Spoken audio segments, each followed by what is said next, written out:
A los que están uniendo, pues nuevamente bienvenidos, paz y bien. Nosotros somos el grupo de jóvenes de San Antonio, somos de la parroquia Dios con nosotros, acá de Guatemala. Vamos a dar inicio a nuestra reunión. Bienvenido, Guilla, es nuestra otra persona que va a estar compartiendo aquí con nosotros. Ok, buenas tardes a cada uno de ustedes, paz y bien. La verdad es de que a mí se me dio la oportunidad de presentar a nuestro invitado del día de hoy. Él es Horacio Houston. Ok, vamos a hablar un poquito de él. Yo sé que no va a ser tanto como a él tenemos a dar la oportunidad de poder hablar un poco. Por supuesto, él es nuestro expositor. Pero Horacio Houston es parte de la Fundación Libre. La Fundación Libre es un centro de estudios nacido en Ciudad de Córdoba, Argentina, compuesto por una veintena de jóvenes intelectuales provenientes de las más variadas disciplinas sociales. Mucho gusto, es un gran placer de poder conocerte y pues creo que debemos arrancar de una vez ya con el tema. De lleno te dejo, te doy toda la palabra y pues adelante, ¿verdad? Bueno, en primer lugar, muchísimas gracias por la invitación. Para mí es un gusto compartir con gente tan buena y tan sana, incluso de otros países, un momento de formación en el cual estamos todos aprendiendo. Tres consideraciones mínimas para arrancar hoy día. Primera, si bien es cierto que yo soy uno de los miembros fundadores de Fundación Libre y actualmente me estoy desempeñando como director de la Resistencia Radio, aclaro siempre porque sé cómo vienen los comentarios después. Yo no soy intelectual per se, simplemente me dedico a transmitir aquello que he recibido. O sea, simplemente me dedico a comunicar lo que he ido aprendiendo. Esto nos lleva a la segunda aclaración. Estoy abierto a críticas. Si en algún momento de la exposición hay un elemento que no se entiende o hay un concepto que yo no soy claro, no me moleste que me interrumpan para nada. Además, me ayuda que me interrumpan porque me sirve para ver si estoy yendo por buen camino o no. Y el tercer punto es, y entendiendo que es un espacio cristiano en el que vamos a desarrollar hoy esta pequeña ponencia, aclara, yo no soy buen ejemplo de cristiano, siempre lo tengo que aclarar porque sé que después vienen algunas falacias ad hominem, o sea, pero lo que insisto yo siempre es la verdad independientemente de quién la diga, creo, puedo estar equivocado, y por eso antes que estar atendiendo a cuestiones por ahí de índole personal en tal o cual persona, creo que es importante tratar de atender los argumentos y en todo caso debatir ideas. Aclarado esto, hoy tuve el honor de que me hayan invitado a conversar un tema que está en auge.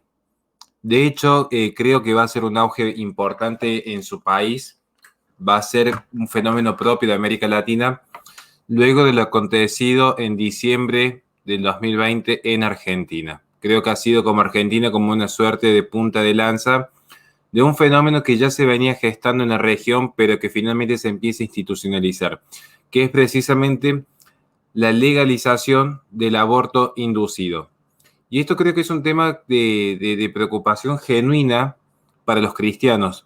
Y en ese sentido yo voy a ser un poco quizás diferente a lo que van a escuchar de algunos otros expositores, que suelen creer que la religión tiene que correr por cuerdas separadas de la política. Muchos creen que religión y política son asuntos separados y que incluso cuando uno debate desde el aborto o sobre el aborto particularmente tiene que ser desde una perspectiva naturalista, sociológica, secular, laica.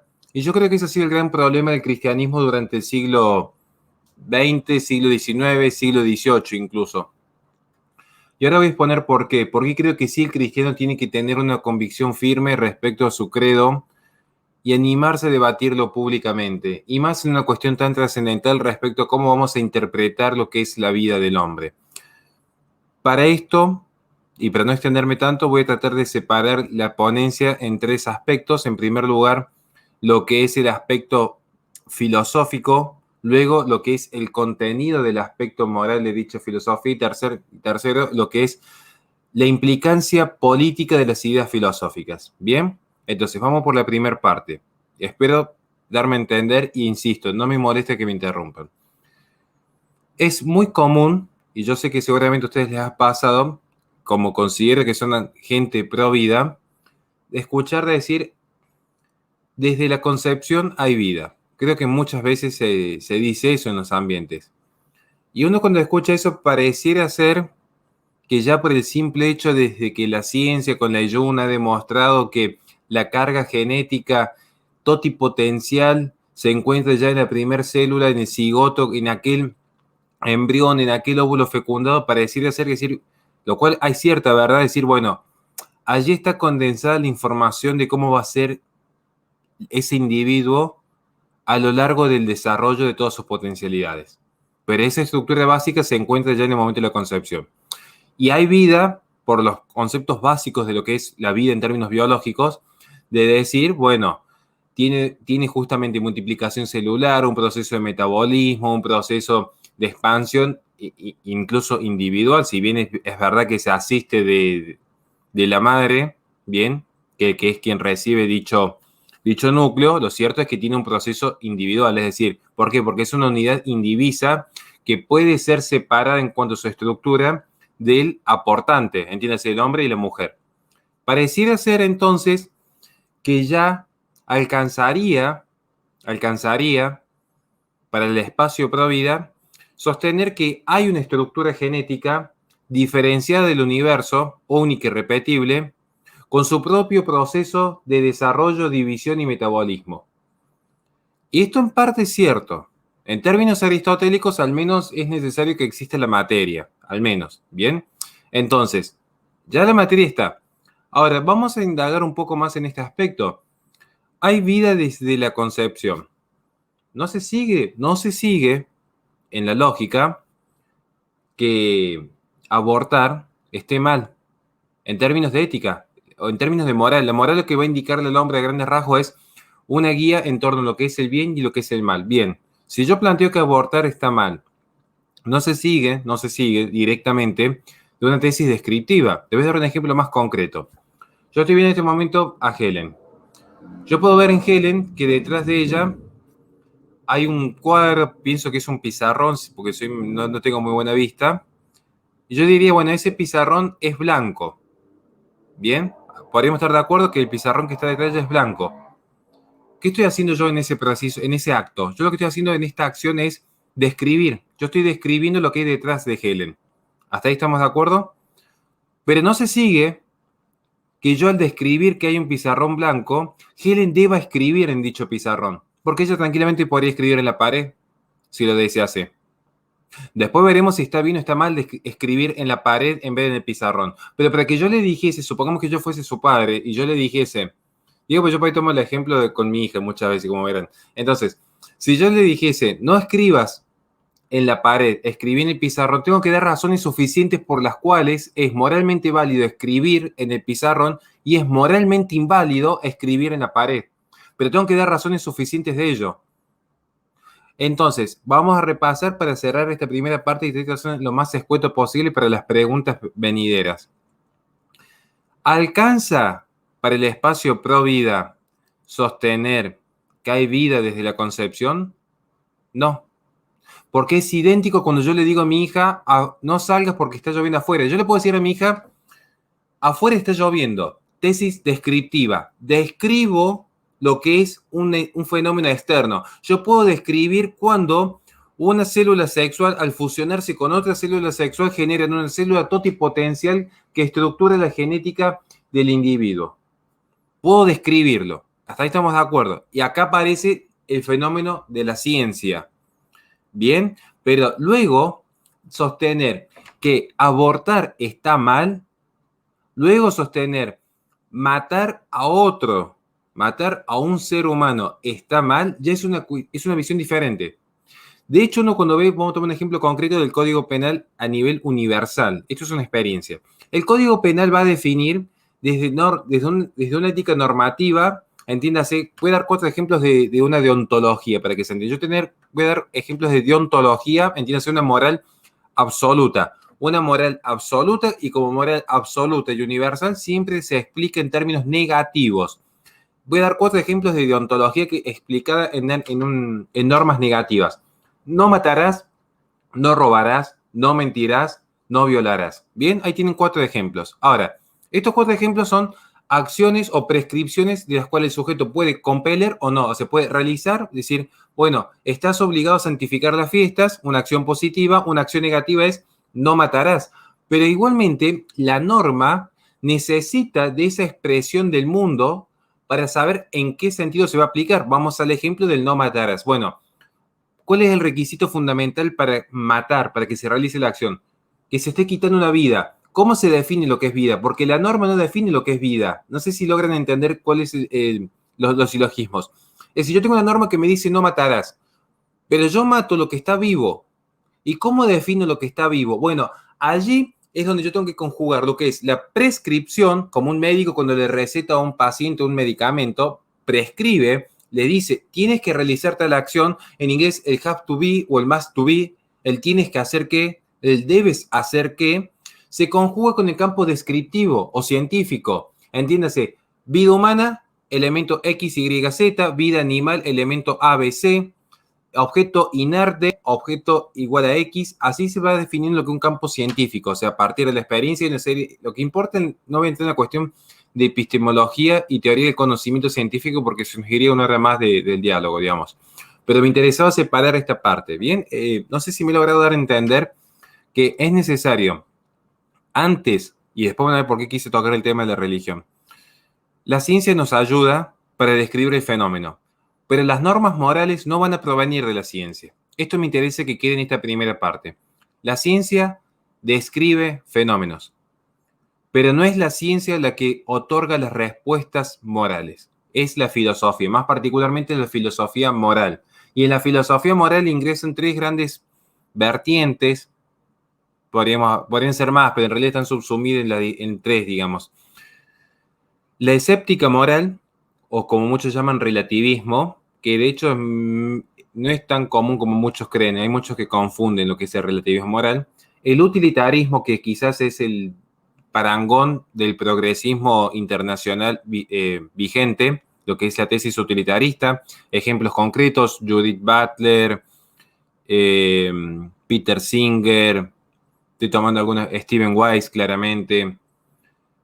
Creo que esos serían como algunos ejemplos muy particulares de un utilitarismo. Bueno, Jeremy Bentham como fundador, digamos, de estas corrientes, o de menos de las principales cabezas pensantes de estas corrientes. Bien. Y luego tenemos la deontología, esa moral universal, esa moral objetiva, esa moral externa del propio hombre, o incluso puede ser para algunos, hay que discutir si sería inmanente o no, pero lo cierto es que es un contenido tajante, un contenido que no puede ser modificado por la simple conciencia del hombre, un contenido de raigambre universal, inherente al género humano. Eso es fundamental, es decir, no es que va a haber una moral para la sociedad A y una moral para la sociedad B. Esto es muy importante en la deontología, ¿bien? Esto a grandes rasgos, Esta es la primera parte de la ponencia, ¿bien? Separar lo que es ciencia de filosofía.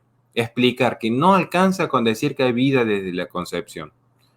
Porque de hecho, si ustedes observan un debate que yo he tenido tiempo atrás, he tenido dos debates, uno con un liberal y otro con un objetivista, un liberal, un economista muy reconocido argentino liberal y un profesor de filosofía objetivista, llegan a reconocer que hay vida vida humana. Eso también es fundamental, claramente. ¿Por qué?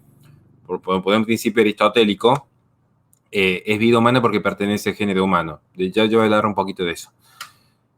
Pero ellos reconocen que hay vida desde la concepción. Simplemente que ponen en su filosofía la libertad de la mujer por sobre la vida del no nacido. O sea, entonces no alcanza. Entonces cuando dice, hay mucha gente, incluso ciertos espacios del feminismo postestructuralista, reconocen que hay vida desde la concepción. Vida humana. Reconocen incluso que hay un niño por nacer. Pero supeditan ciertas prerrogativas a otras. En el caso puntual, la libertad de la mujer.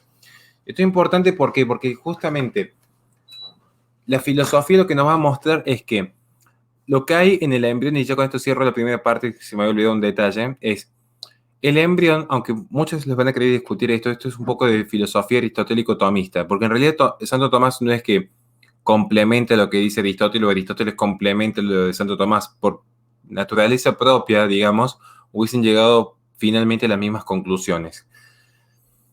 El embrión es acto, ¿bien? Y es una actualidad que pertenece al género humano. ¿Por qué? Primero porque es un individuo, es decir, está individualizado como unidad indivisa, irreductible, dentro de lo que es el género humano. Porque no puede haber, eso es importante entender lo que es la potencia, porque muchos caen, estoy pensando en este momento en Roxana Kramer, por ejemplo, Gloria Álvarez, que son como muy conocidos, creo que allá la conocen bastante, caen en este error de confundir potencia con acto. Creen que en realidad hay acto en cuanto a pertenecer al género humano como individuo, cuando ciertas potencias se actualizan, y no es así. Esto es un error de filosofía, pero muy básico, pero un error que a mí me sorprende la soberbia con la que algunos se exponen a veces, cayendo en errores muy básicos. Miren, ¿cuál es? A ver, la potencia es una forma de ser, imperfecta, porque todavía no está, pero puede estar, y de hecho está, pero en estado potencial. Es muy complejo lo que voy a explicar, pero le voy a dar un ejemplo muy sencillo. Yo aquí tengo, por ejemplo, mi celular, muy, muy maduro, como verán, con un pato Donald. El celular está en acto, sostenido por mi mano, pero potencialmente se puede caer, pero no se ha caído. Pero ¿por qué potencialmente se podría caer y, por ejemplo, no podría levitar por sí mismo sin ninguna interferencia externa? Porque no admite en su ser, dada la naturaleza, la fuerza de la gravedad, el peso de la materia, los componentes, dada la naturaleza de las cosas, en el curso natural de las cosas, este es un tema muy importante, el curso natural de las cosas, va a haber algo que se llama movimiento. ¿Qué es lo que es ese movimiento? Es el pasaje del acto a la potencia, en el cual la potencia se actualiza. Entonces, esto, vamos de vuelta. Actualmente, ¿cómo está? Está sostenido. Potencialmente, podría estar en el suelo si se cae, pero no está en el suelo. Pero alberga en el ser, el celular, la potencialidad de estar en el suelo. Por lo tanto, estar en el suelo forma parte, en forma imperfecta, quiero aclararlo, esa parte del ser está ya incorporada al acto. ¿Bien? Pero entonces, si el celular estuviese en el suelo, se actualizó a través del movimiento, pero sigue siendo el mismo celular. Si yo tengo un embrión, está en un acto y en el movimiento se va a actualizar. Ahora, ¿por qué el embrión podría convertirse en niño? ¿Y por qué el niño podría convertirse en adulto? ¿Y por qué no podrían convertirse, por ejemplo, en un perro o en un árbol? Porque en el acto alberga la potencialidad de ser niño, alberga la potencialidad de ser adulto, pero no alberga la posibilidad de ser un perro o de ser un árbol. ¿Por qué? Porque no está en su esencia. Por lo tanto, toda potencia ya está albergada en la esencia. Por eso es una célula totipotencial, el cigoto. Y por eso forma parte del género humano. Porque quien afirma lo distinto tiene que dar una respuesta a esto. Que esa es la respuesta que tanto, por eso Aristóteles se separa de los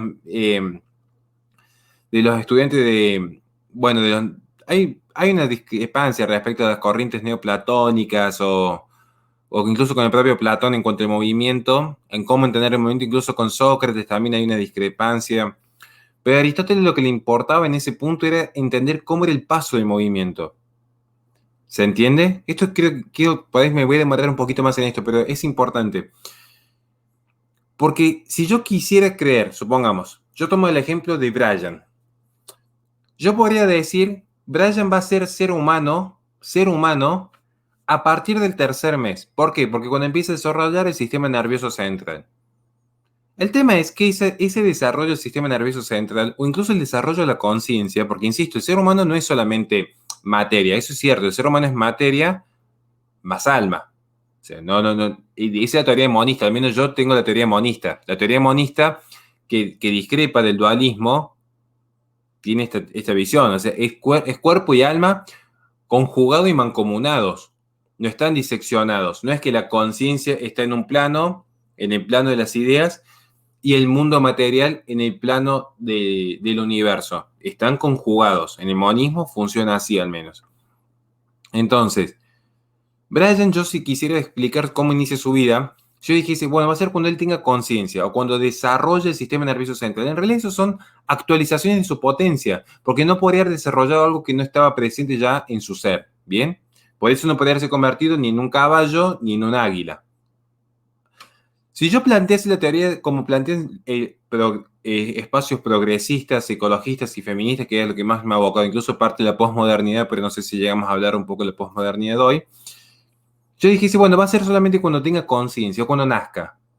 Supongamos que le concedemos esa parte. Le decimos, bueno, a ver, está bien, ¿por qué? Tenían que dar una respuesta de ¿qué hubo antes? Porque este es el tema. ¿Qué hubo antes? Porque antes de la fecundación, lo que hubo eran unidades, células sexuales. Muchas veces dicen, bueno, porque el espermatozoide tiene vida, por lo tanto también sería una vida humana. No, de hecho eso es un error filosófico cada vez peor, y a mí me sorprende cómo algunos liberales, en su fatal arrogancia de querer mostrar conocimientos en filosofía, hunden más todavía lo que es su teoría liberal.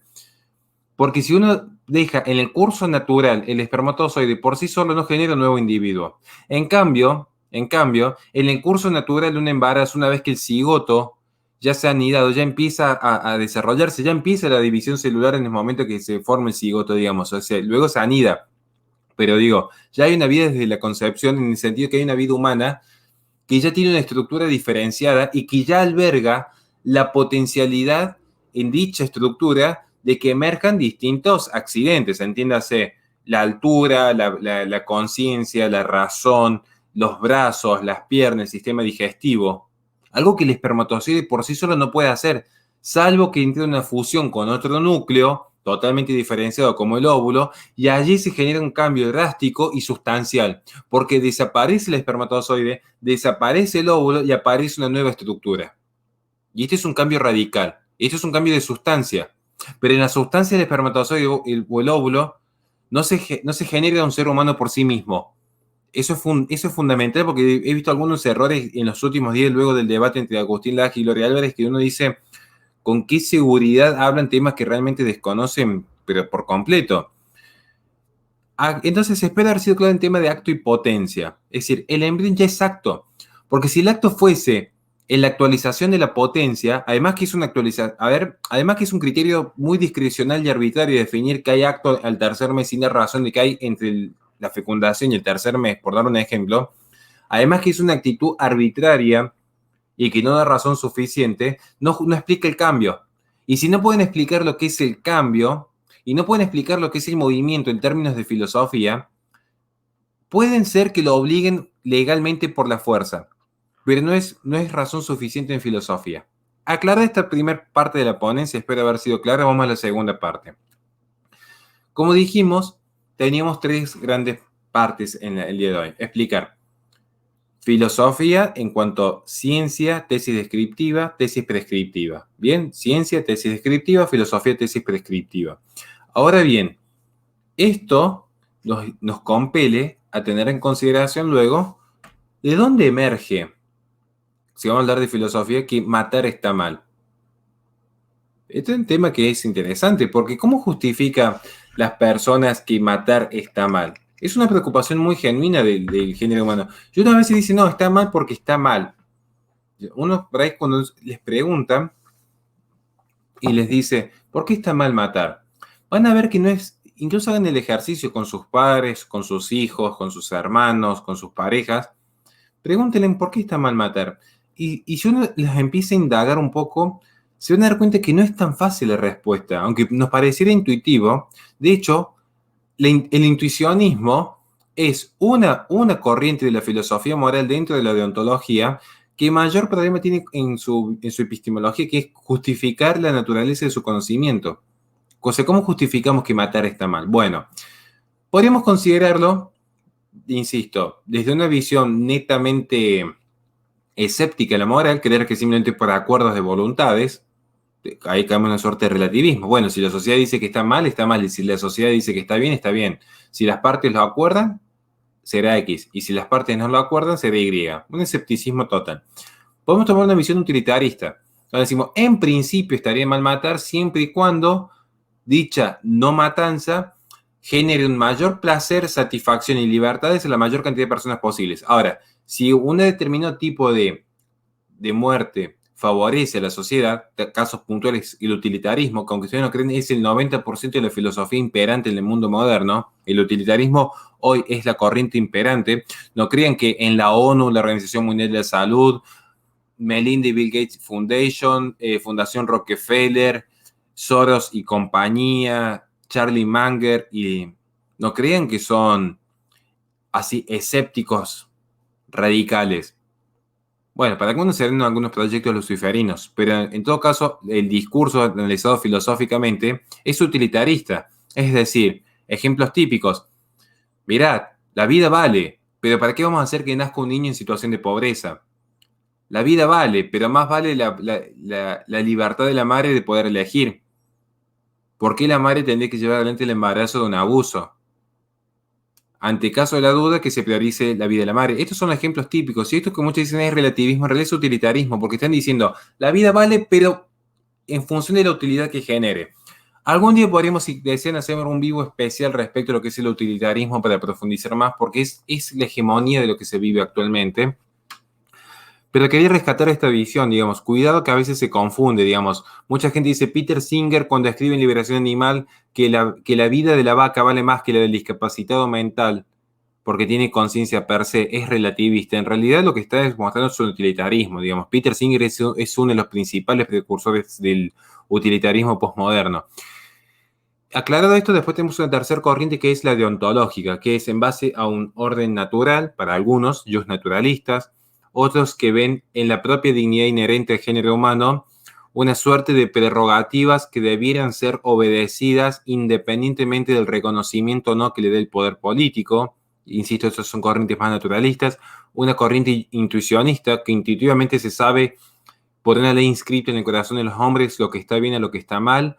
Y luego hay una corriente más, podríamos decir, teológica, que considera que el orden natural y el derecho natural se subordina o está supeditado al derecho divino. Bien, particularmente a partir de las revelaciones, magisterio de la Iglesia y la tradición, que son los tres pilares de la Iglesia Católica. Hay distintas visiones. Lo que yo quiero marcar es, yo no voy a exponer en este momento por qué matar está mal, yo tengo mi postura es clarísima, o sea, mi postura es por qué está mal matar. Porque está dentro de los 10 mandamientos. O sea, no voy ni siquiera a entrar en discusión en ese punto. Pero es mi visión, digamos. O sea, sí quiero dejarle como las herramientas para que luego cada uno pueda indagar. Porque va a haber tesis contractualistas a partir de un contrato social. Van a estar las tesis humanistas propias de un proceso revolucionario que se empieza a germinar en el siglo XVII y se consolida en el siglo XVIII, que consideran que forma parte del género humano prerrogativas descubiertas a partir de la razón. Bueno, serán teorías válidas o no. Yo soy un poco escéptico de los procesos revolucionarios. Lo cierto es que es uno de los fundamentos. De allí donde empieza a hablar de los derechos humanos. Posterior a la Revolución Francesa germina esta idea. Yo soy escéptico de la Revolución Francesa, pero insisto, eso será el tema de un repaso histórico otro día. Y también está la visión, como insisto, la visión teológica, pero al menos dejar marcado para que cada uno pueda investigar qué es el utilitarismo, cómo surge esta premisa posterior a la Revolución Industrial, donde se vieron que había ciertas asimetrías, donde la idea de libertad, igualdad y fraternidad no alcanzaba en igual magnitud, por lo tanto había que priorizar. Entonces, la mayor cantidad de libertad y de igualdad posible para la mayor cantidad de personas y mitigando el sufrimiento a su mínima expresión. Luego estarán los existencialistas, luego estarán los escépticos morales por completo. Entonces, yo al menos marco esto de decir, bueno, ¿por qué hice la primera parte de la ponencia? Explicar, cuidado con confundir tesis descriptiva con prescriptiva. Y ahora yo estoy haciendo la segunda parte de la ponencia. Cuidado con creer que toda prescripción tiene el mismo rango de igualdad, digamos, porque no todos pueden justificar sus premisas de la misma manera. Y ahora voy a entrar a la tercera posición que se vincula íntimamente a la segunda. Íntimamente se vincula, que es, ¿qué pasa con los religiosos? ¿Qué pasa con el católico, con el evangélico en el mundo occidental? Porque esa es la pregunta de fondo. Seguramente los que están aquí presentes no temen a mostrar su postura en defensa de la fe y a su vez no temen en mostrarse en su postura pro vida. Quiero creer, al menos tengo como, quiero creer que se animan a decir soy pro vida y soy creyente. Y en buena hora, yo soy uno de los defensores de esas teorías. Porque hay muchos que creen que dicen, no mezclen religión con las marchas pro vida. A ver, te voy a explicar algo muy simple, pero ya no desde la filosofía, que es algo que me gusta, sino desde lo que realmente me apasiona en la vida. Hay algo que me apasiona muchísimo en la vida, que es el boxeo. Como verán, mi gran pasión. Uno establece las estrategias de combate en función de la propia fortaleza, no del rival. Porque miren, hay rivales que son más rápidos, más ágiles, más entrenados, con más condiciones, con más talento, con más altura, con mayor capacidad de llegada con los golpes. Cada uno sabe cuáles son las propias fortalezas, ¿bien? Ahora, ¿querer uno adaptarse a la pelea del otro? Complicado. Porque uno cuando empieza a ver a los boxeadores cuando pasa el tiempo, se va a dar cuenta que Muhammad Ali mantuvo siempre su estilo, Mike Tyson mantuvo siempre su estilo, Evander Holyfield tenía siempre su propio estilo, Klitschko tenía su propio estilo. ¿Por qué? Porque ellos entrenan en base a lo que ellos pueden demostrar, en base a lo que ellos pueden hacer dentro del ring. Lo mismo sucede con la filosofía, lo mismo sucede con la política. Porque muchos le están diciendo a ustedes, no hablen de religión en política. Y uno dice, ¿por qué no? Porque esa es la pregunta de fondo. ¿Quién dice? ¿Saben quién dice que no hay que hablar de religión en política? ¿Saben cuándo surge ese problema de separar iglesia y Estado, que está tan de moda ahora, iglesia y Estado asuntos separados? Con la Revolución Francesa, que pasó por la guillotina a cuanto sacerdote hubiese, que abusó de cuanta monja hubiese en algún convento. Cuidado con estos humanistas que después vienen a hablar de los derechos humanos y quisieron ya con Francis Bacon, siglo XVI, reemplazar a Dios con la ciencia y luego con Robespierre reemplazar a Dios con la razón. Luego algunos que quisieron reemplazar a Dios con el mercado, pero no faltaron los extremistas que quisieron reemplazar a Dios con el Estado. Entonces, ir al terreno enemigo con las reglas del enemigo para creer que allí uno va a salir victorioso, me parece que no.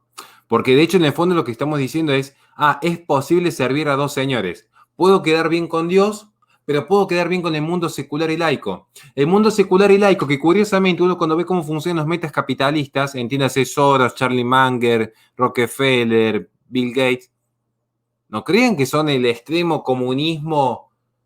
Que también hay mucho para reprochar, de hecho sea de paso, ¿no? Quiero aclararlo, o sea, el comunismo ateo ha sido de las mayores barbaries del mundo.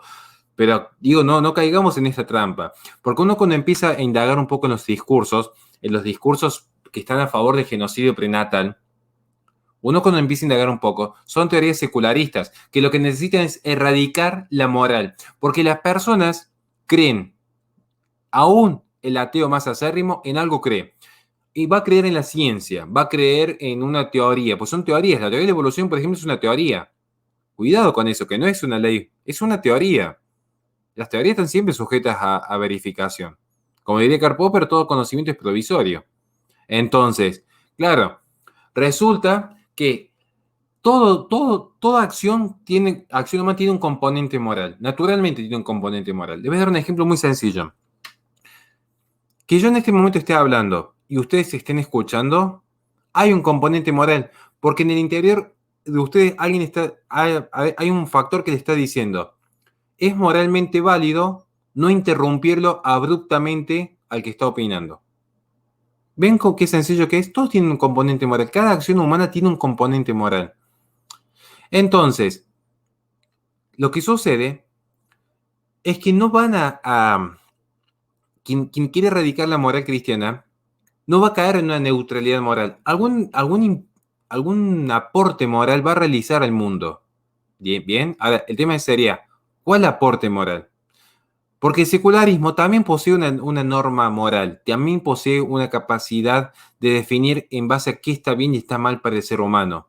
Sea una visión humanista, una visión cristiana, una visión ortodoxa, una visión postmoderna, pero de alguna forma se va a definir. Cuando ustedes le están diciendo, un ejemplo concreto, el genocidio prenatal está bien, la ideología de género está bien, la inclusión. Yo soy un poco defensor en términos, parece malinterpreta lo que es la discriminación, pero lo que es esta inclusión forzada, le están diciendo, está bien la inclusión forzada. Lo que sucede es que finalmente aparece la Agenda 2030 de la ONU, que llama justamente a establecer listas de persecución en base a los que tengan un discurso disidente, particularmente los cristianos. Particularmente la Agenda 2030, yo la expuse en un video hace poco, en torno a que tiene dos visiones, dos focos muy específicos, Polonia y Hungría, que son curiosamente los países de mayor caudal cristiano en cuanto a poder político. Por eso quiero hablar del tema de la política y la religión, porque no son asuntos separados. Creer que la política y la religión es asunto separado es creer que uno puede realizar una acción en la vida separada de la moral. Y ni hablar de la política que implica el rediseño del tejido social. Ahora, ese rediseño del tejido social va a ser en base a qué moral. Porque si no es moral cristiana, ¿qué reemplaza esa moral? La moral humanista, secular, laica. Cuidado, porque si uno empieza a ver como buen conservador, que yo admiro muchísimo a Roger Scruton, la experiencia del hombre a lo largo de la humanidad, a lo largo de esta experiencia de género humano, luego tenemos los fenómenos de la Segunda República, laicismo puro, Revolución Francesa, laicismo puro, la Revolución de los Cristeros, laicismo puro, el gran salto adelante de Mao Zedong, laicismo puro, Pol Pot, laicismo, los gulags rusos, laicismo. Y entonces, y me quieren decir, no, vamos a ver los países capitalistas del primer mundo, fantástico, ¿cuáles? ¿Cuáles? ¿Quieren que veamos lo que es la cultura del descarte? Lo que es la cultura del descarte con la tercera edad, que en este discurso de que no, es la voluntad anticipada. No digo la palabra que empieza con E porque saben que tenemos después un problema con las censuras en YouTube, pero la realidad es que después uno ve los juicios que ha habido en Noruega, por ejemplo, o en Holanda, donde se ha demostrado que personas que no habían prestado su consentimiento, familiares decidieron por ello y terminaron arañando las paredes con tal de que no se les inyectase y se les dice el desenlace fatal. Entonces, luego vemos lo que es el genocidio prenatal, que muchos dicen es una política de izquierda. ¿De izquierda? El genocidio prenatal es una política eugenésica, cientificista, que en nombre de la ciencia, Margaret Sanger en 1916 funda la primera clínica de control poblacional que se expande y luego de ser la Liga de Planificación Familiar se crea la American Planned Parenthood, porque ella lo explica en un plan para la paz 1932, que era la moral cristiana la que estaba socavando los beneficios económicos de Estados Unidos, utilitarismo, que es lo que insistí en el segundo panel. Entonces, ¿quién reemplaza la moral cristiana?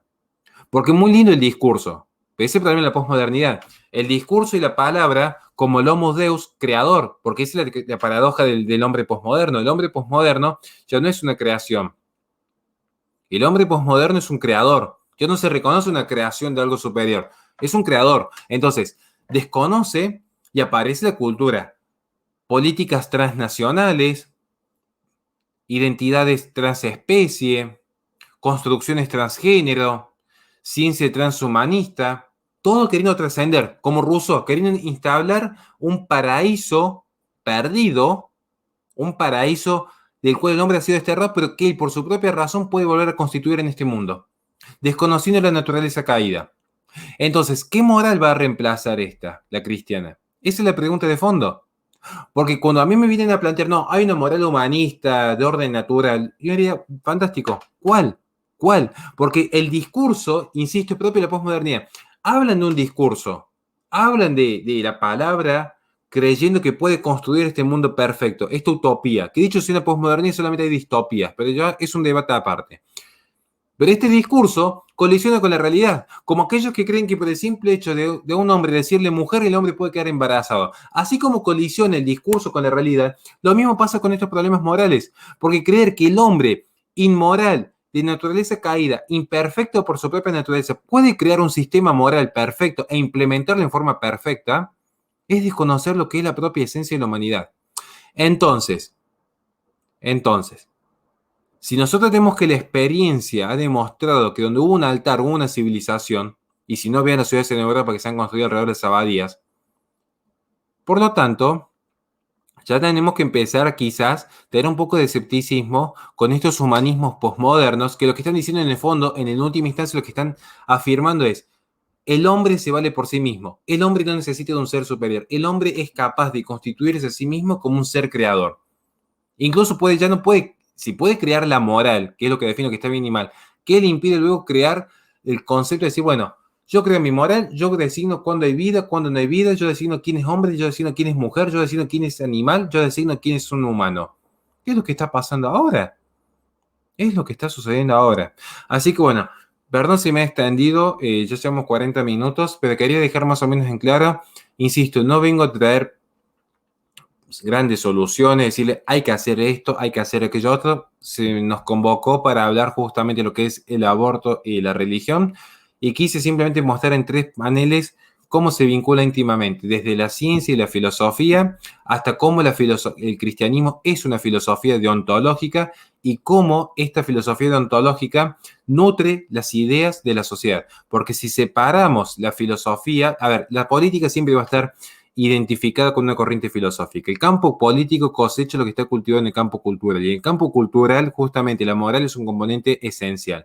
Por lo tanto, que el cristiano se salga del debate y se silencie a sí mismo por lo que los secularistas están diciendo es simplemente no entender de qué se trata en el fondo esta batalla cultural, que en última instancia es una batalla espiritual.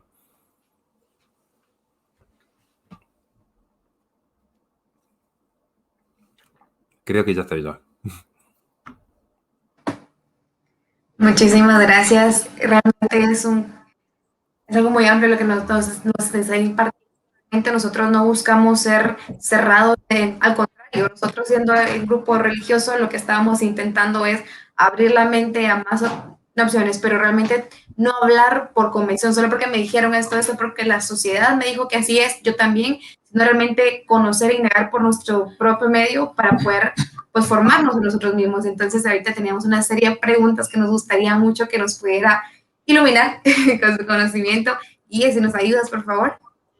Sí, claro que sí. ¿Qué tal? Muy buenas tardes, Horacio. Muchísimas gracias por este conocimiento que nos has brindado. Y vamos a empezar con una pregunta que nos va a ayudar, ¿verdad?, a conocer un poquito más, porque nosotros quizás sabemos, o algunas de las personas que nos están viendo, pues no saben el porqué de la pregunta que vamos a realizar, y que nos puedas explicar que por qué el aborto debería ser un tema exclusivo para las personas gestantes, y explicarnos qué es una persona gestante, ya que pues muchos de nosotros a veces no sabemos, ¿verdad?, a quiénes se les denomina como personas gestantes y se cree que son solo las mujeres. Bueno, hay un problema entiendo la pregunta, me la han sabido hacer un montón de veces.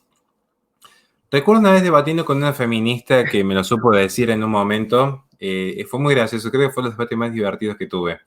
Me supo decir algo muy similar, es decir, vos, ¿cómo siendo hombre te animás a opinar del aborto?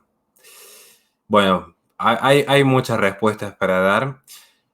Vamos a empezar por lo más serio y después lo vamos a tomar un poco con un poco de humor. Pero lo más serio, la primera respuesta esencialmente es un problema de epistemología, digamos. A ver, le voy a dar un ejemplo muy sencillo. Yo estoy hablando con Guille Gómez en este momento.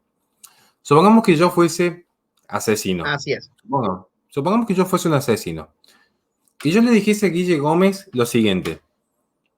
Asesinar está mal. Él sabe que yo soy asesino. O sea, yo soy un sicario a sueldo, contratado todos los fines de semana. Y yo le digo, che, asesinar está mal. ¿Qué me respondería Guille Gómez en el acto? Me parece decir hipócrita. Eso sería Sabe eso, que está mal porque lo hace. Jaja, es como... Claro. Pero fíjense, él me diría, si sabes que está mal, ¿por qué lo harías? Porque en el fondo, lo que se podría ver es, en todo caso, sería un problema de incoherencia a nivel personal. Pero la incoherencia, como la hipocresía, como el pecado, como los errores, son problemas personales, digamos, son individuales. O sea, yo puedo ser más pecador, por ejemplo, que Helen o que Guille. Pero los tres podemos llegar a las mismas conclusiones en un examen de matemática. En igual sentido, y acá vamos a elevar un poco la conversación, Brian, Guille, Ellen y yo, por más que tengamos distintos rangos en cuanto a nuestra vida piadosa o nuestra vida caritativa, porque eso es una disposición del alma que cada uno lo intenta fortalecer, los tres podríamos considerar que hay un bien mayor en el cual participa lo que es verdadero, lo que es cierto, lo que es estético, digamos. O en todo caso, para que se entienda mejor, porque quizás no se entendía la parte verdadera, bueno, los tres podríamos entender lo que es bondadoso o bueno, lo que es cierto y lo que es bello.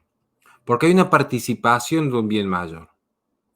Entonces, cuando nosotros estamos hablando de esta visión del aborto inducido, y se nos pregunta, ¿por qué un hombre opinaría sobre un tema que no es, siendo que no es un cuerpo gestante? Vamos por parte. Primero, porque por la propia razón, independientemente de la carga genética que uno tenga, la conciencia,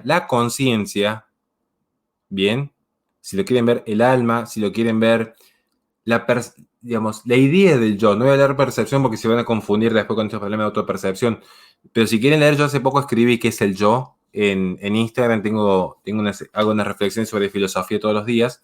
Escribí qué es el yo. Lo que es el yo, la conciencia, el alma, ese espíritu, ese motor interno que uno posee, no depende justamente de la materia, aunque esté comunicado a la materia, aunque estén comunicados a la materia. No depende. ¿Bien? Entonces, el lograr encontrar esa verdad que participa de un bien mayor no depende, epistemológicamente hablando, de la carga genital que uno tenga. Perdón por el término, pero creo que es la forma más simple de que se dé a entender. Eso por un lado. Vamos a explicar esta abstracción en términos muy sencillos, muy simples. Como le dije a la feminista aquella vez cuando estuvimos en una discusión, me dice, de hecho, hace poco un liberal también me dice, los cuerpos gestantes. Primero, cuerpo gestante, no, mujer. O sea, no. El lenguaje tiene una característica natural en toda civilización, que es tratar de utilizar la menor cantidad de recursos posibles para maximizar la llegada del mensaje. Eso es una característica natural. Entonces, no cuerpo gestante, mujer. Porque no conozco ningún otro cuerpo gestante que no sea una mujer. Más allá de algunos inventos transhumanistas, que eso sí sería una discusión más seria a largo plazo, pero por ahora es mujer. Ahora bien, ¿por qué un hombre opina? ¿Por qué uno opinaría sobre el cuerpo de la mujer?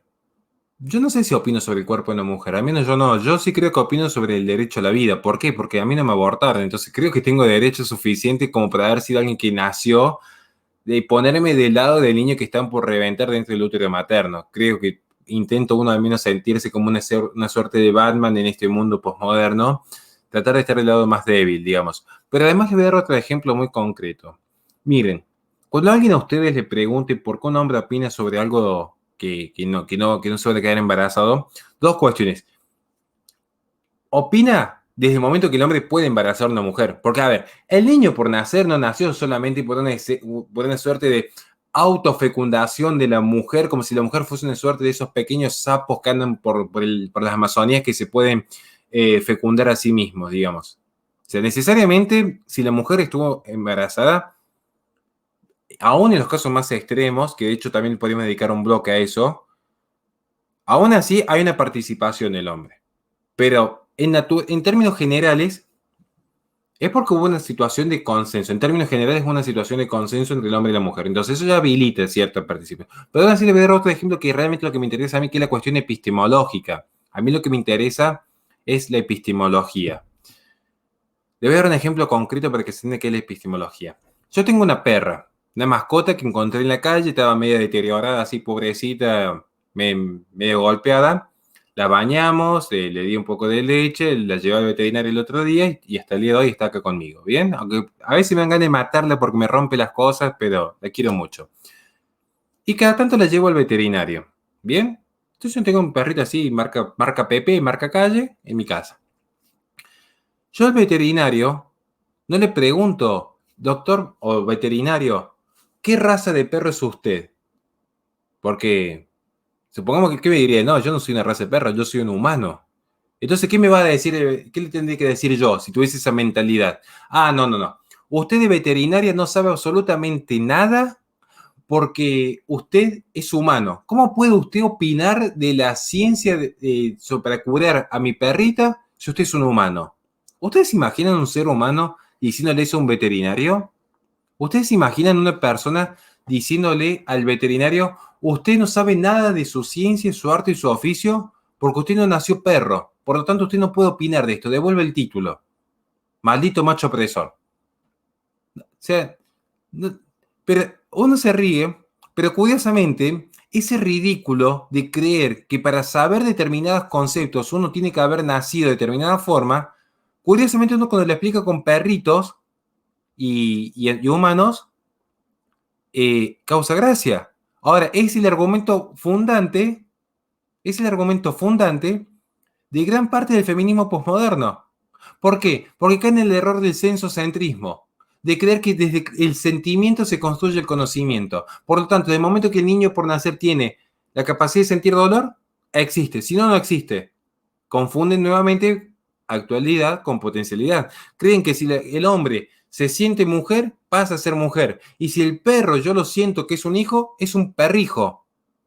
Cuidado con estas ideas, porque luego no es el problema de la autopercepción, y esto nos iríamos un poco más por Hegel, pero el problema no es solamente la autopercepción, sino que dicha autopercepción necesita ser revalidada por la comunidad, y no se cae en un comportamiento tribal, que podría generar ciertas conductas de ostracismos, sino que se cae finalmente con estas autopercepciones y esta forma de fundamentar que ciertas minorías terminan excluyendo a aquellas mayorías que han apelado a la verdad.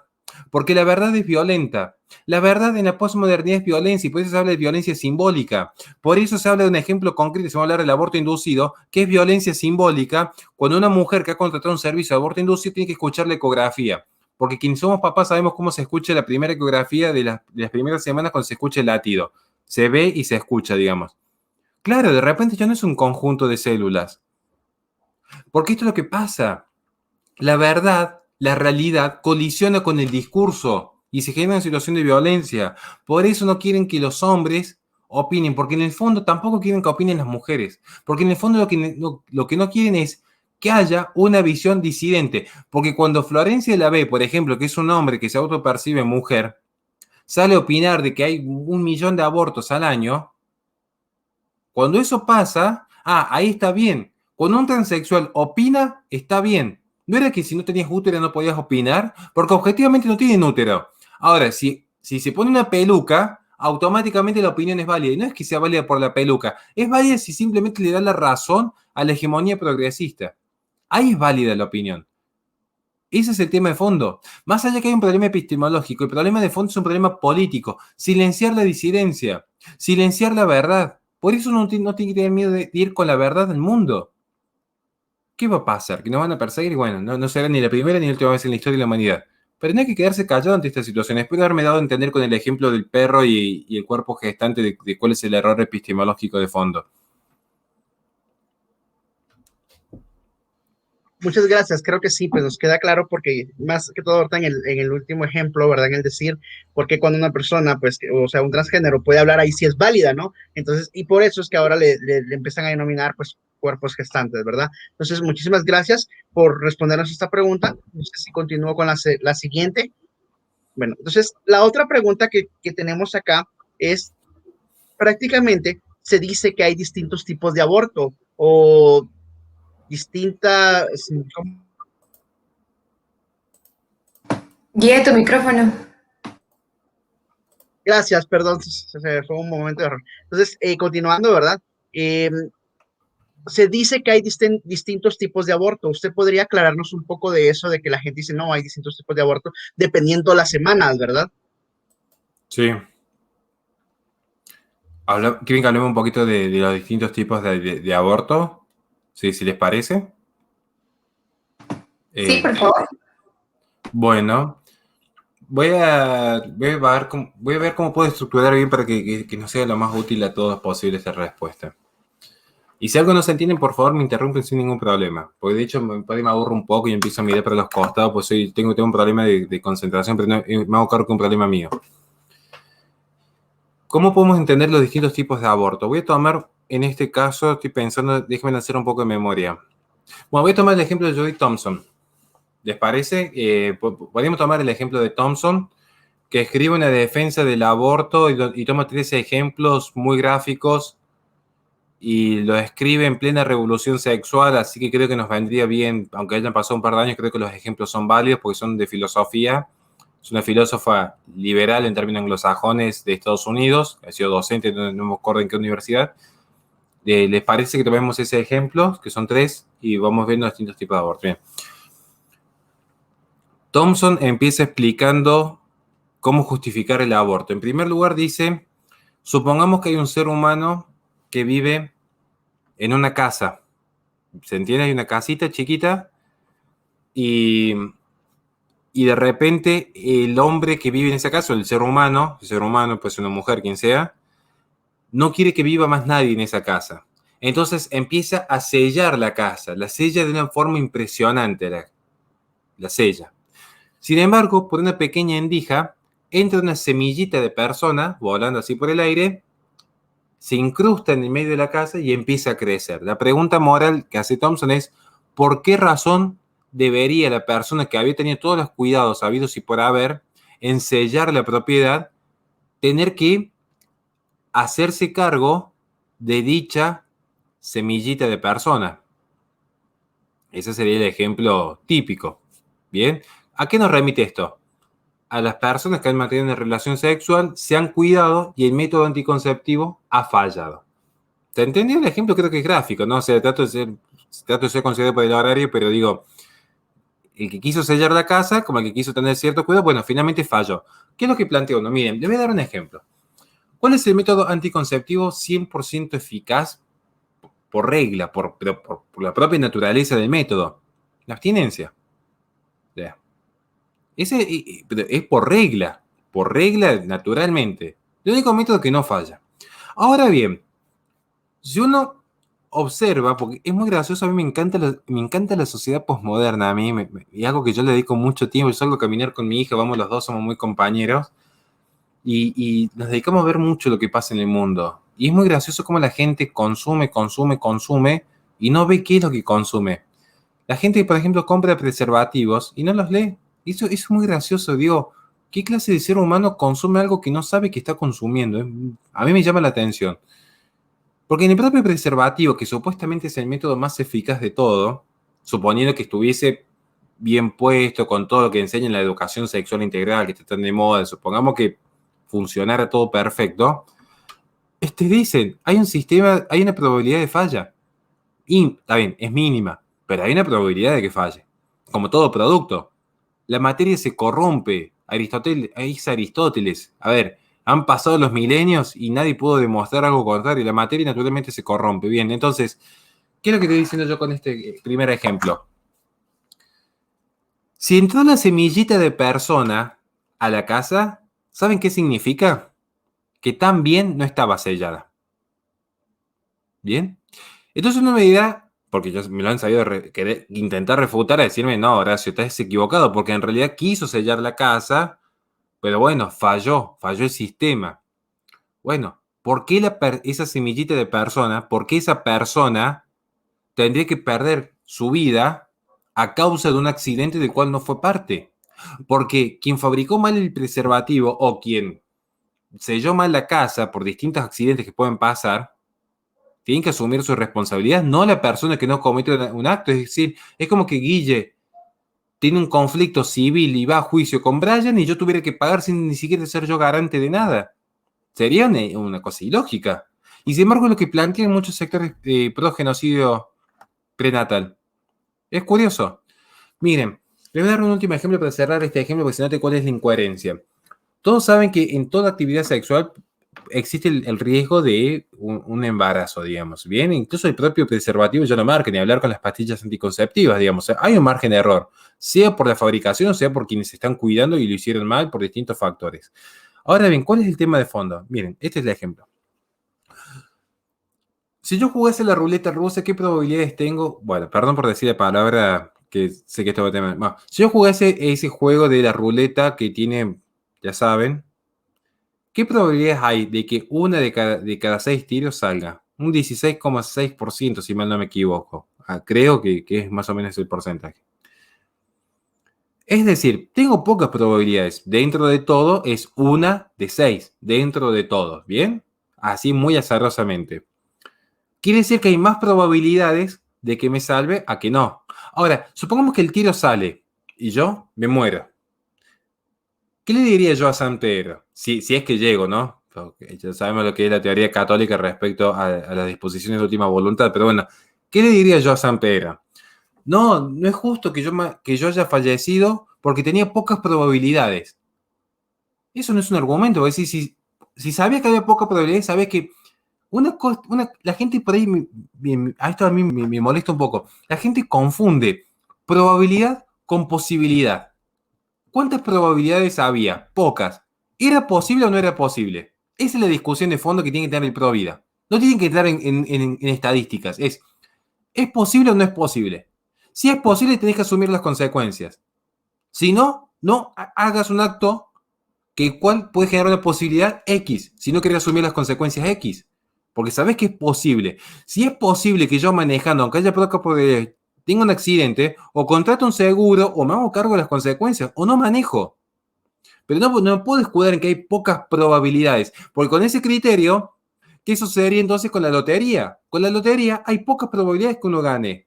Y sin embargo la gente juega. ¿Por qué? Porque apuesta a que existe la posibilidad de ganar, aunque sean pocas, pero existe esa pequeña probabilidad de ganar, por lo tanto apuestan, porque es posible ganar en la lotería. Entonces es la misma lógica. Resulta que al ser humano, cuando le conviene, aunque haya pocas probabilidades, apuesta a la lotería. Pero después no se quiere hacer cargo cuando había realizado una acción que también tenía pocas probabilidades que suceda. Pero como las consecuencias ya no le gustan, la descartan. Y así se descarta el género humano. Bueno, ese es el primer ejemplo de Thompson. La semillita de la persona. Luego tenemos un segundo ejemplo, que es muy usado actualmente, que es una persona, vamos a tomar el ejemplo de Helen porque se viene a la mente, pero está en una habitación. Y está en la habitación sellada. ¿Bien? Hasta ahí nos ponemos en cuadro. Podemos tomar a Helen como podemos tomar a Brian o Gillet, cualquiera de los tres. O los tres, si quieren, el ejemplo se va a entender igual. Habitación sellada. En el centro de la habitación están los tres conviviendo así muy felices un día.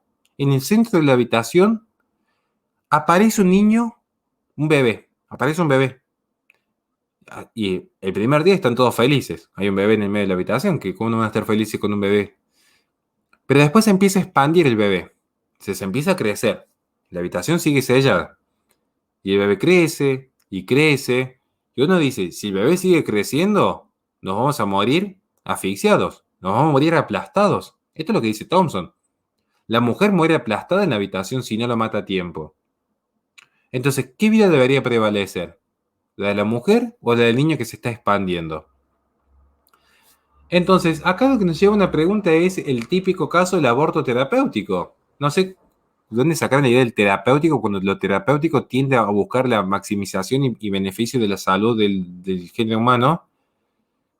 A mí me llama la atención cuando hablan de que el aborto es una cuestión de salud pública, cuando entran dos vidas a un hospital y uno se va caminando y otro en una bolsa de residuos. A mí me llama la atención, pero bueno, es la forma en la que entienden algunos la vida, digamos. Vamos por parte. Voy a dar la explicación práctica y la explicación filosófica.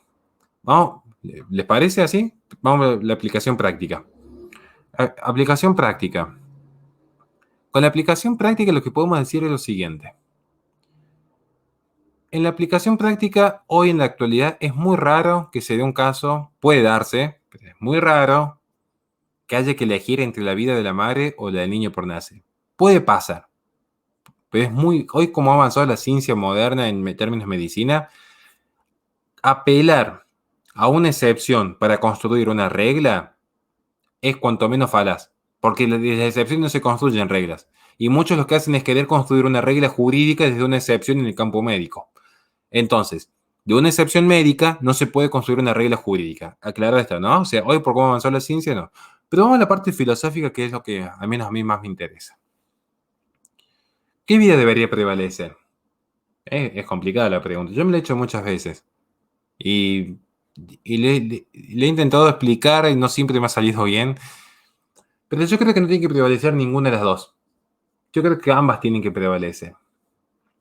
Y uno diría, bueno, pero hay que elegir en la vida. O sea, lamentablemente la vida los lleva a una coyuntura de decir, hay que elegir. O sea, uno no puede estar siempre al centro. A veces hay que tomar posición en la vida, ¿no? Creo. Entonces, ¿qué tiene que elegir? Yo me pongo en el lugar del médico. ¿Saben? Acá nos saca un poco de los criterios éticos tradicionales de la medicina. El médico debería intentar salvar las dos vidas. Parece una utopía, pero ahora voy a explicar por qué. Debería intentar salvar las dos vidas.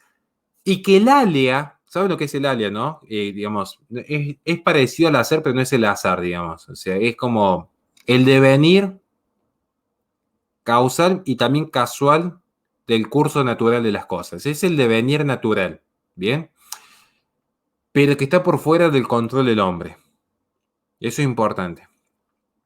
Que el alea, esta visión aleatoria de la profesión, que el alea sea en esa acción la que defina si ha de salvarse la mujer o el niño por nacer. Pero la intención del médico es salvar las dos vidas.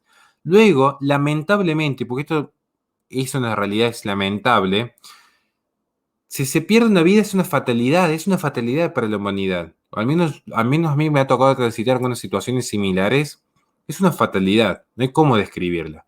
Pero es una fatalidad, digamos. O sea, no fue una intención de la acción. La ética y la moral lo que mide es la intención del hombre en la acción. Eso es fundamental. Porque no es lo mismo el médico que intenta salvar las dos vidas y que lamentablemente una se pierde por una cuestión de fuerza mayor, que es lamentable que suceda, a que directamente y de entrada, sin considerar las posibilidades, llega, bueno, para el bienestar del sujeto X, aniquilo al sujeto Y. No es lo mismo. No es lo mismo que el bombero intente salvar a dos personas de un incendio, a que el bombero literalmente diga, bueno, puedo elegir directamente al sujeto A y el sujeto B, bueno, que se quede ahí dentro del edificio, no es mi problema. No es lo mismo. No es lo mismo. Porque recuerden que el mal no se causa siempre, no siempre, digo, no siempre el mal se causa por acción. También se causa el mal por omisión y podemos decir también por pensamiento y por palabra, pero ya sería entrar en una cuestión teológica. Pero al menos en términos jurídicos, la causación del mal también puede ser por omisión. ¿Bien? Si no, vean los códigos penales que tienen, al menos hasta mitad del siglo XX, tienen una visión ontológica del mundo, en términos generales. No sé si me di a entender en este punto. En el caso del niño expansivo, la intención debería ser salvar a los dos. Y luego que el alea, que esté por fuera de la intención del hombre, sea quien tome la decisión última. Pero no el propio hombre, digamos, no el propio agente moral. Agente moral, eso es fundamental. El tercer ejemplo, yo creo que con esto ya estaríamos... para cerrar en este sentido, voy a tomar un ejemplo que es muy drástico y es uno de los más complejos, especialmente para aquellos que hemos trabajado en algunas fundaciones contra el abuso, que el ejemplo que da Thompson, que es el siguiente, miren. Dan el ejemplo de ustedes, cualquiera de ustedes tres, está caminando en la vía pública y son secuestrados por un grupo de fanáticos de un violinista muy famoso. El violinista necesita que ustedes estén haciendo una transfusión de sangre durante 9 meses. Y en esos 9 meses ustedes están atados a la cama. Porque los grupos de violinistas quieren que su sangre salve al violinista famoso. Luego que el violinista famoso se salva después de 9 meses, ustedes ya están libres. Este ejemplo nos remite necesariamente al caso del abuso, ya saben de qué tipo, que se genera un embarazo. Donde se ve que la mujer es una suerte de servidumbre en beneficio de un niño que no desea, que no eligió, pero que la mantiene atada 9 meses, y donde la mujer le está prestando el sustento vital a esta vida, digamos. ¿Bien? Hay ciertos paralelismos en cuanto a que ni el violinista eligió, ni el niño por nacer eligió. Hay ciertos paralelismos. Pero vamos a pasar a explicar algunos fenómenos por detrás, que es el ejemplo más complejo de todos. En primer lugar, ¿quién abusa o quién secuestra? Parece una tontería, pero eso es importante. Abusa, secuestra, causa un mal quien posee agencia moral. ¿Cuáles son los elementos necesarios para tener agencia moral? Es decir, para poder elegir entre el bien o el mal. Discernimiento, intención y libertad. ¿Estamos de acuerdo? El niño por nacer potencialmente posee discernimiento, intención y libertad, pero no es agente moral todavía. Por lo tanto, el niño por nacer no está secuestrando o abusando de la madre, porque no puede elegir. Por eso hablamos de vida inocente. Hablamos de vida inocente porque tampoco es vida bondadosa, porque una vida malvada o una vida bondadosa requieren que dicha vida despliegue un campo de acción en favor del mal o en favor del bien. ¿Estamos de acuerdo? En cambio, el inocente es simplemente que no causó mal, como tampoco causó bien. Es vida, está allí, pero no ha participado en acción de bien o acción de mal, y no a través de la agencia moral, digamos. Eso es fundamental.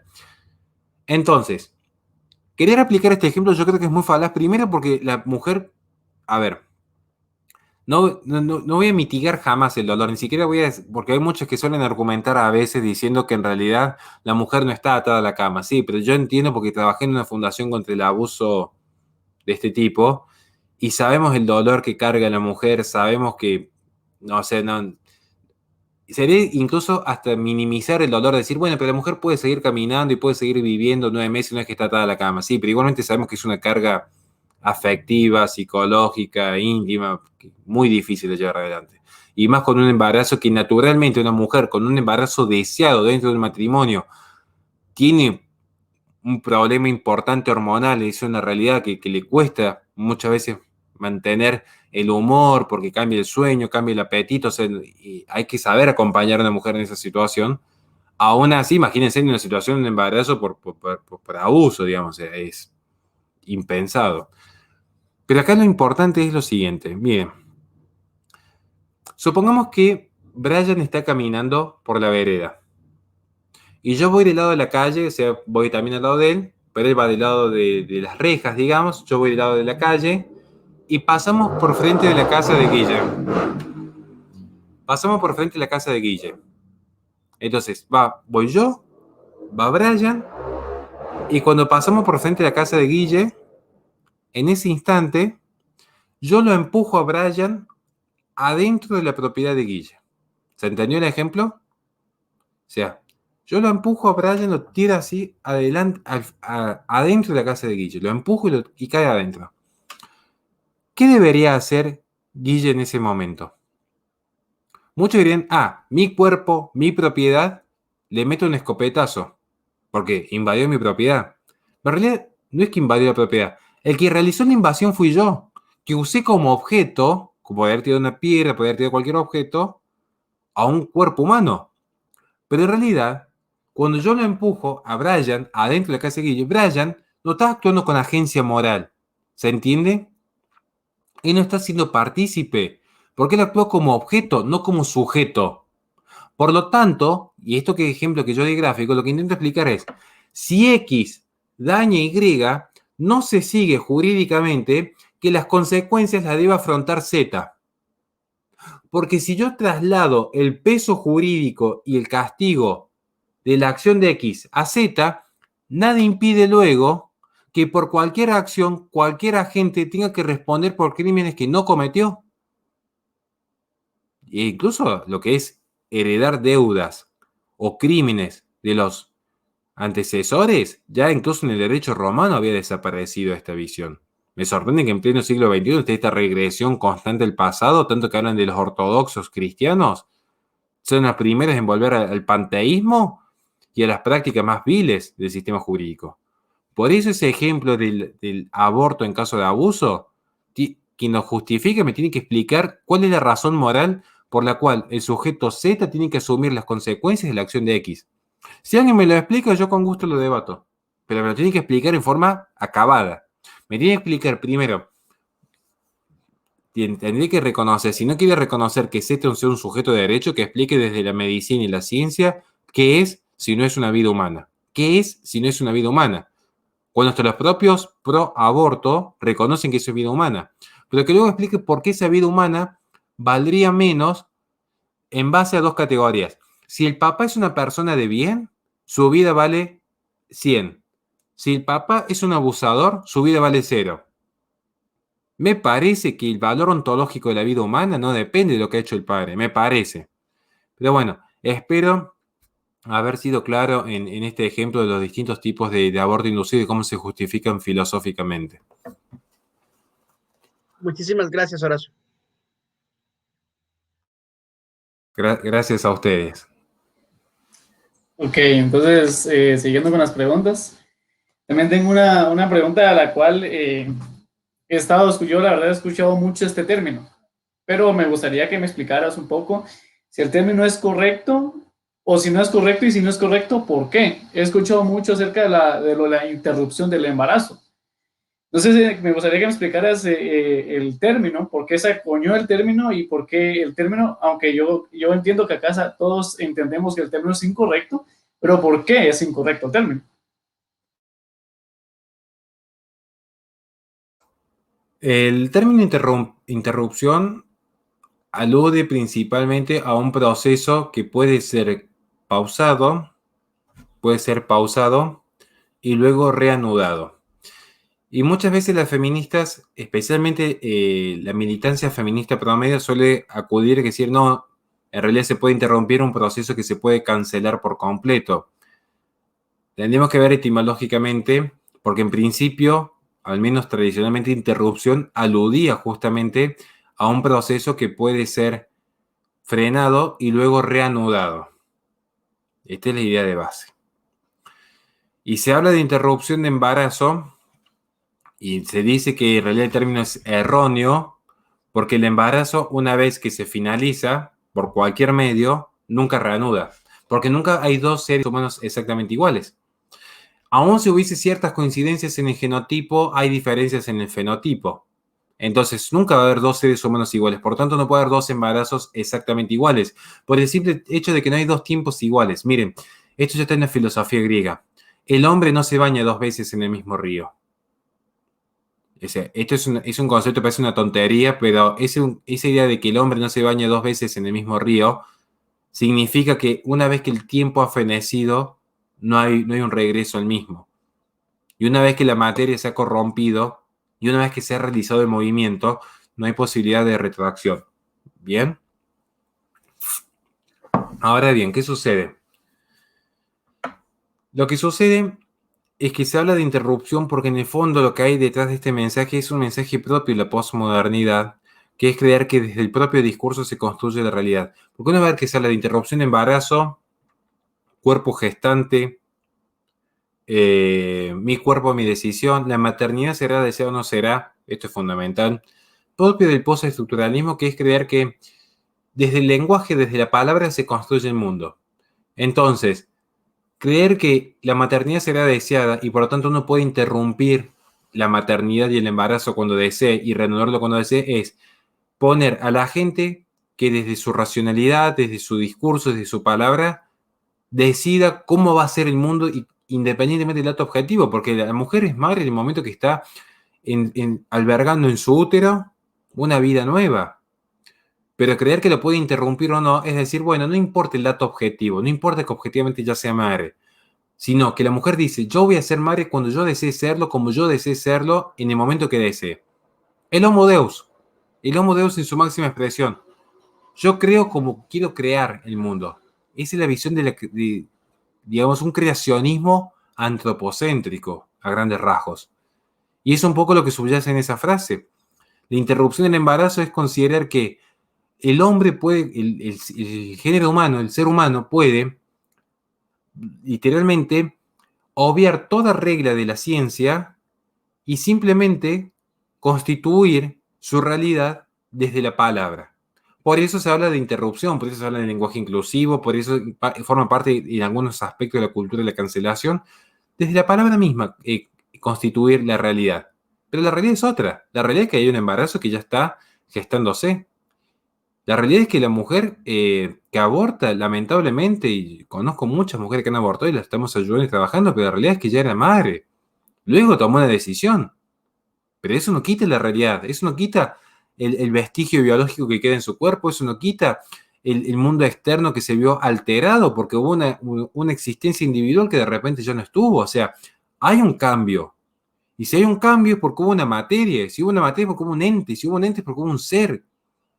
Ese es el tema. Y ese ser no depende de la mera conciencia. Aun cuando hay un trabajo para limpiar la propia conciencia diciendo que no hubo vida, que en realidad era un conjunto de células, que en realidad la maternidad es deseada o no será, que en realidad es parte del cuerpo y de la decisión de la mujer, que es un acto de empoderamiento. Pero bueno, esa es mi humilde apreciación al respecto.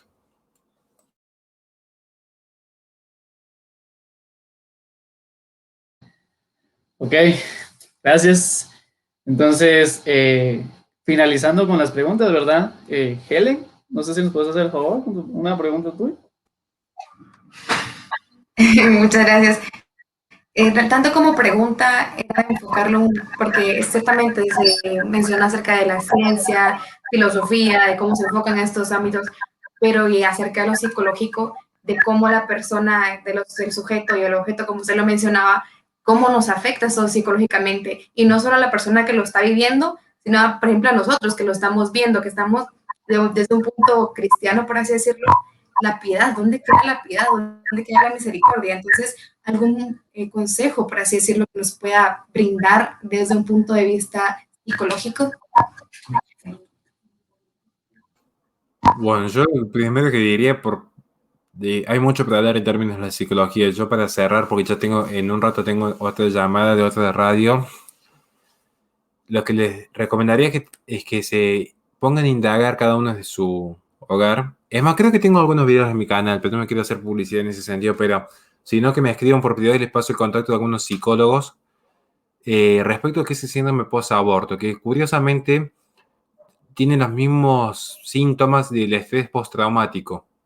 Entonces, en términos de psicología, yo voy a hablar dos cuestiones. Primero, cuidado con esa idea del empoderamiento, porque finalmente la mujer que decide abortar después descubre que no era como lo habían ofrecido, porque se ofrece un mundo de liberación y finalmente lo que caen es, no hay mayor esclavitud que el error. O sea, no en vano se dice que la verdad es la que te hace libre.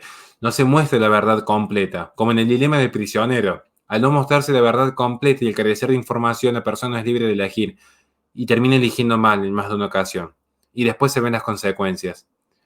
Y después que se ven esas consecuencias, quedan una serie de traumas, pero desde imposibilidad de dormir, trastornos de ansiedad, ataques de pánico, fobia. A veces se genera una fobia a la niñez y a veces se genera un apego desordenado hacia los niños. O sea, se ve absolutamente de todo.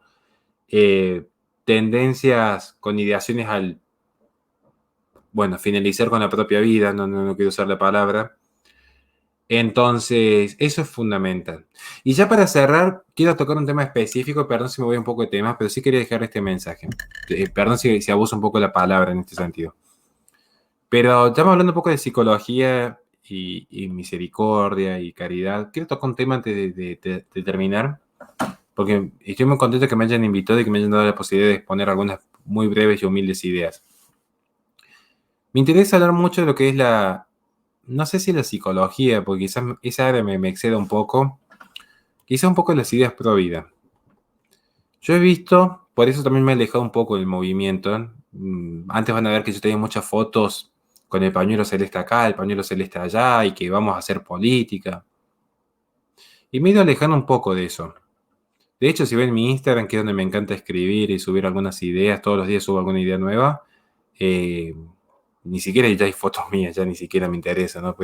Y menos la cuestión pro vida, pero no porque uno deje de ser pro vida, sino porque empieza a entender por dónde va realmente la lucha, al menos, ¿no? Es importante ser pro vida, muy importante, porque es lo fundamental, digamos.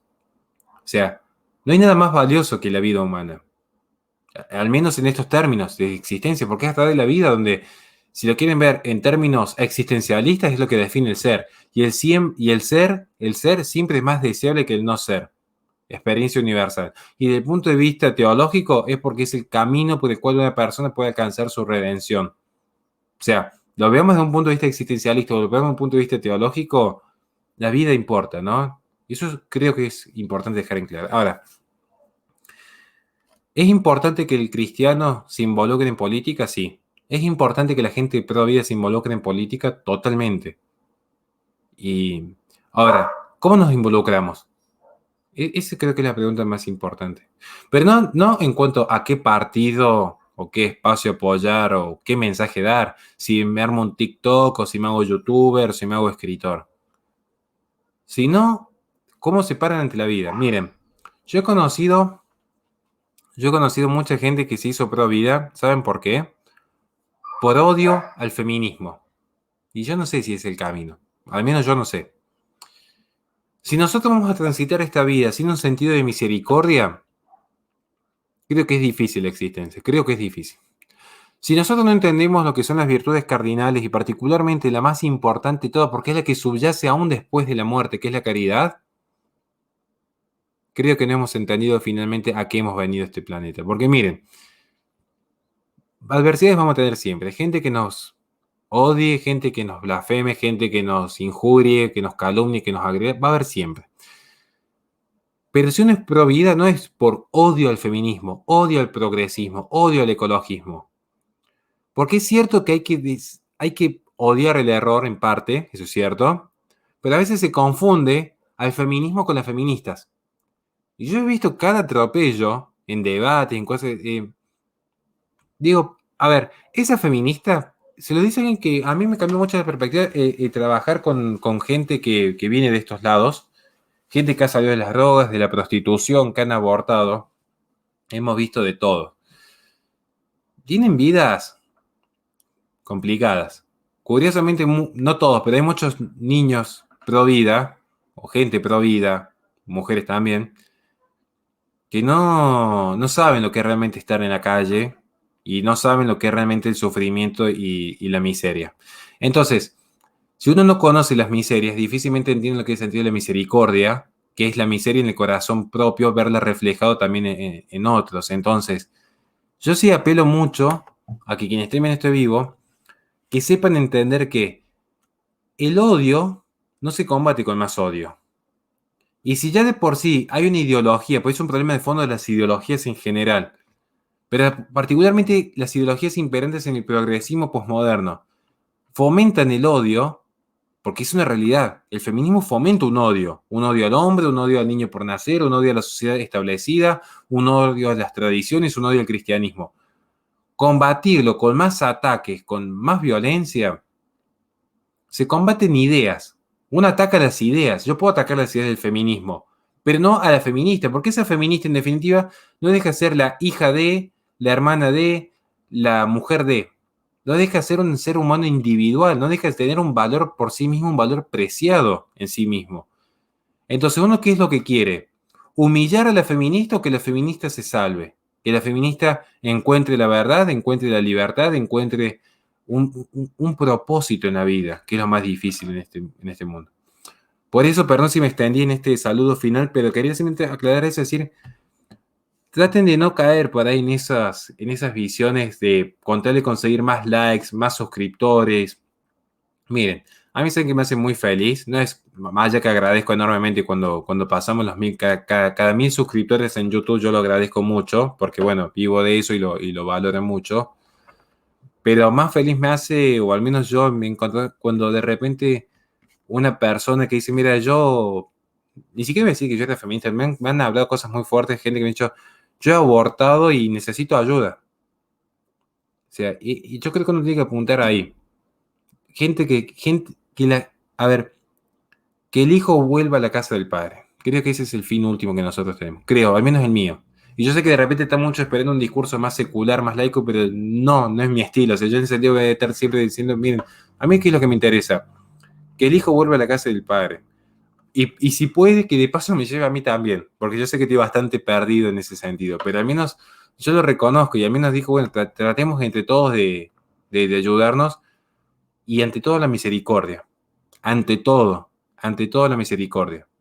Porque no hay que confundir el ataque al error que el ataque al que está errado. Y curiosamente, hoy vende más atacar al errado, y eso te genera más suscriptores y más fama y más poder político, humillar al que no sabe, que buscar que la persona que está un poco perdida decirle, mira, quizás haya otro camino y otra forma de vida. Pero bueno, espero no haberme extendido y quiero agradecer enormemente la invitación, que le he pasado súper bien y espero que nos volvamos a encontrar en breve.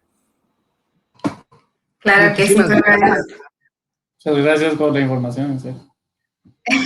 Muchísimas gracias. Realmente las personas que empezaron a vernos en el en vivo, pues acá han estado y también están felicitándolo por tanta información tan fructífera. Y como lo comento, realmente lo que buscamos no es establecerles una idea a los jóvenes, sino ayudarlos a investigar, a indagar, a no decir sí porque me dijeron aquí, no porque me dijeron allá, sino realmente por mis propios medios yo buscar y formarme, que pues información realmente no es nada. Entonces, muchísimas gracias por este tema, realmente lo aprecio mucho y esperamos que en un futuro podamos volver a compartir, ya sea de esta manera o ojalá presencial, que bueno fuera, pero pues siempre muchas gracias por aceptar la invitación y gracias infinitas. Muchísimas gracias a ustedes. Creo que acá finalizamos el en vivo, vamos a desconectar acá y pues muchas gracias a usted y a todos los que se conectaron y esperamos conectarnos en una próxima oportunidad. Pase bien. Pase bien. Así bien, un gusto.